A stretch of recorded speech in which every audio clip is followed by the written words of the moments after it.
네, 이 폭스바겐 디젤 모델의 배출가스 조작과 관련해서 지난달 환경부가 시행한 조사 결과가 오늘 오전에 발표됐습니다.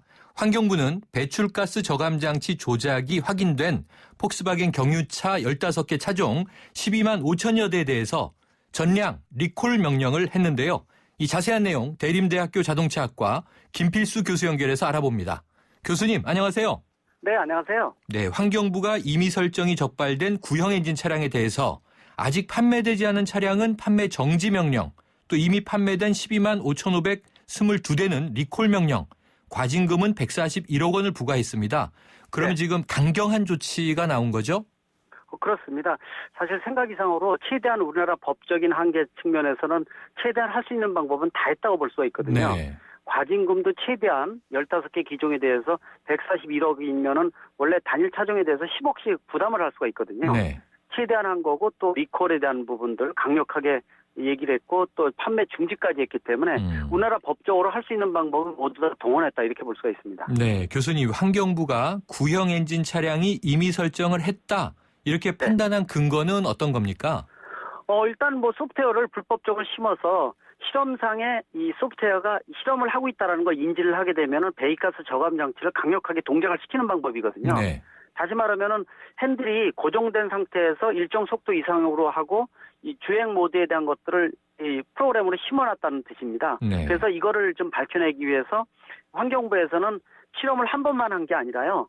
같은 실험을 여러 번 반복하면은 처음에 인지는 실험으로 인지를 하지만은 두 번째, 세 번째일 때는 인지를 못할 수도 있거든요. 네. 또 환경 조건을 좀 바꿔놨더니 바로 이 배기가스가 질소산화물이 증가하는 것을 확인했기 때문에 또 에어컨 가동돼 보면서 실행 조건을 좀 바꿔놨더니 또 질소산화물이 증가를 했고요. 네. 그래서 이 조작 사실을 밝혀서 모두 다 이 15개 차종이다 이렇게 볼 수가 있습니다. 그렇군요. 그럼 이렇게 리콜 명령이 떨어지면요, 폭스바겐 소비자들은 언제부터 리콜을 받게 되는 건가요?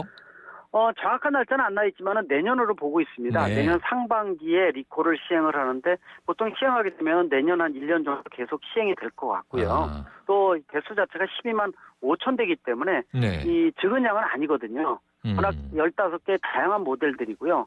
또 현재 환경부에서 앞으로 조사를 계속하기 때문에 리콜 대수는 더 증가할 가능성이 상당히 좀 높습니다. 네. 예, 그런 측면에서 더욱이 내년으로 하는 이유는 이 1.6 디젤이나 2.0 이 디젤 엔진이 이 리콜을 하는 방법이 틀리다고 볼 수가 있거든요. 네. 지금 국내에서 아직 발표를 안 했지만 외국에서 발표된 것은 2.0 디젤 엔진은 소프트웨어만 이제 바꾸는 방법을 생각을 하고 있고요. 네. 1.6은 소프트웨어와 더불어서 엔진 쪽에다가 하드웨어적인 장치를 부착을 시켜서 즉 다시 말하면 배기가스 저감 장치가 동작이 되더라도 연비나 출력에 영향이 없게끔 만들어주는 게 소비자 입장에서 굉장히 중요한 부분이기 때문에요. 네.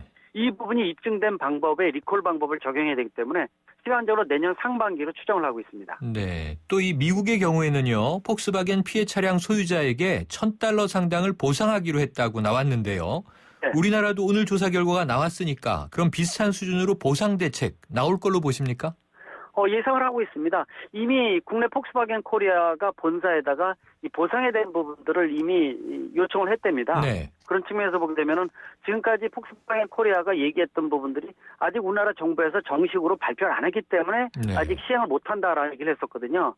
그런 측면에서 보면은 오늘 날짜로 환경부에서 강력하게 이 부분에 대해서 밝혔고 또 일부 밝힐 것도 있지만은요. 네. 1차적으로 밝혔기 때문에 아마 보상에 대한 부분들은 최소한 미국 수준 정도 되지 않을까 이렇게 예상을 하고 있고요. 그렇지 않는다면 아마 이 시민단체라든지 네. 지금 소송도 이루어지고 있지만은 특히 일반 자동차 소유자 입장에서는 차량의 연비라든지 출력이 떨어지는 것을 용납을 안 하는 분위기가 많이 있기 때문에요. 네. 아마 그런 부분을 고려를 해서 보상에 대한 것까지 얘기가 아마 진전될 것으로 예상을 하고 있습니다. 네. 자, 그런가 하면 또 정부는요, 다음 달부터는 미국에서 추가로 문제가 발견된 폭스바겐, 또 이 포르쉐 3000cc급 경유차, 그리고 현대 기아까지 해서 국내에 경유차를 판매 중인 16개 제작사에 대해서 검사를 병행한다. 이 발표 맞습니까? 맞습니다. 네. 지금 현재 이 환경부에서 2달 상당히 오랜 기간 한 이유가 사실 검사 요원이 20명 정도뿐이 안 돼요. 네. 예, 사실 그러다 보니까 뭐 주말까지 해가지고 뭐 2달 동안 열심히 했다. 그래서 결과적으로는 잘 발표했다. 이렇게 좀 결론을 낼 수가 있는데요. 네.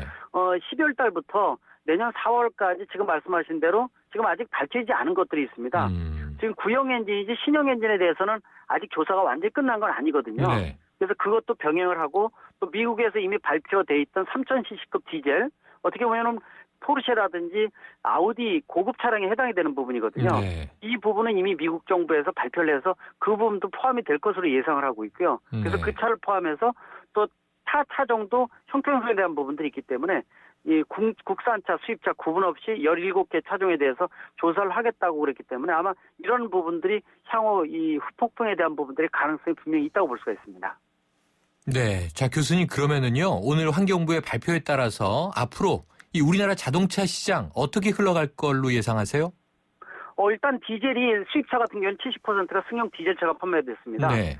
그러나 분명히 클린 디젤에서 클린자는 사라지게 됐고요. 디젤차가 문제가 있다는 것이 상당히 노출됐고요. 소비자들도 상당히 이런 부분에 대해서 인식을 했다는 거.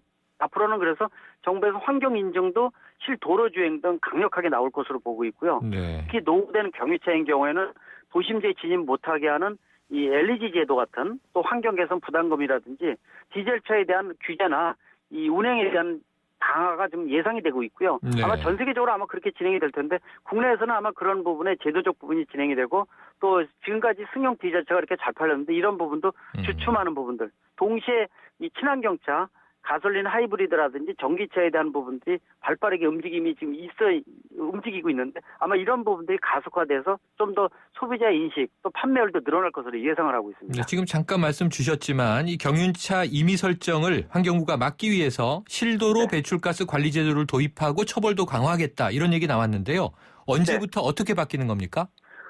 지금 일단은 벌금이 대기환경보전법의 최대 차종별로 10억 원뿐이 안 되는데요. 네. 의원 입법 쪽으로 또 진행이 되고 있는 게 10배를 높여서 100억 원 쪽으로 높이고 네. 있습니다. 그것뿐만이 아니라 실제로 지금 실도로 주행을 지금까지 안 했었는데 네. 실도로 주행을 하게 되면은 실험대에서 실내에서 하는 것보다도 몇 배 높다는 게 이미 확인이 됐습니다. 네.